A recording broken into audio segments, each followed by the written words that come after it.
Beautiful start to a beautiful day. December 1 is World AIDS Day.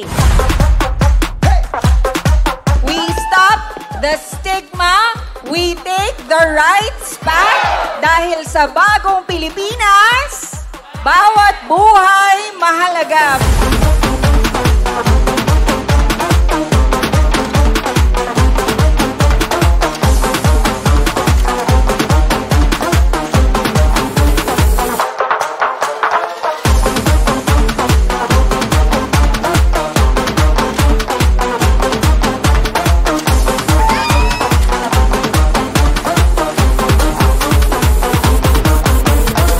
Sa lahat, maraming salamat at nandito kayo ngayon kahit umuulan, no? Ito ay nagpapakita lang na lahat talaga tayo ay sama-sama, no? Sa pagsugpo nitong HIV na to.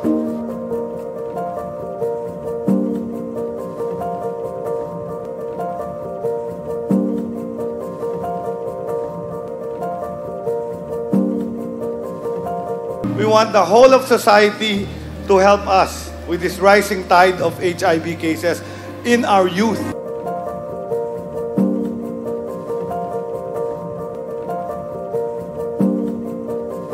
That's why nandito po tayo ngayong umaga.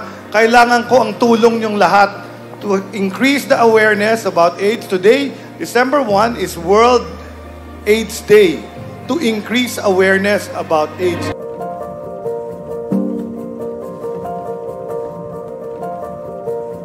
Itong Philippine World AIDS Day Walk sa ulan. Gagawin natin to sa ulan para sa ating mga kababayang may people with HIV at para pa sa mga ibang gustong malakas ang kalam.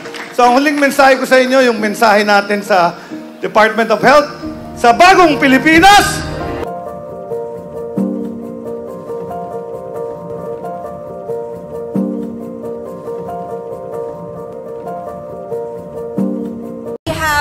A problem.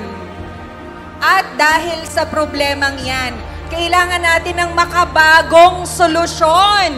Tama? Makabagong solusyon.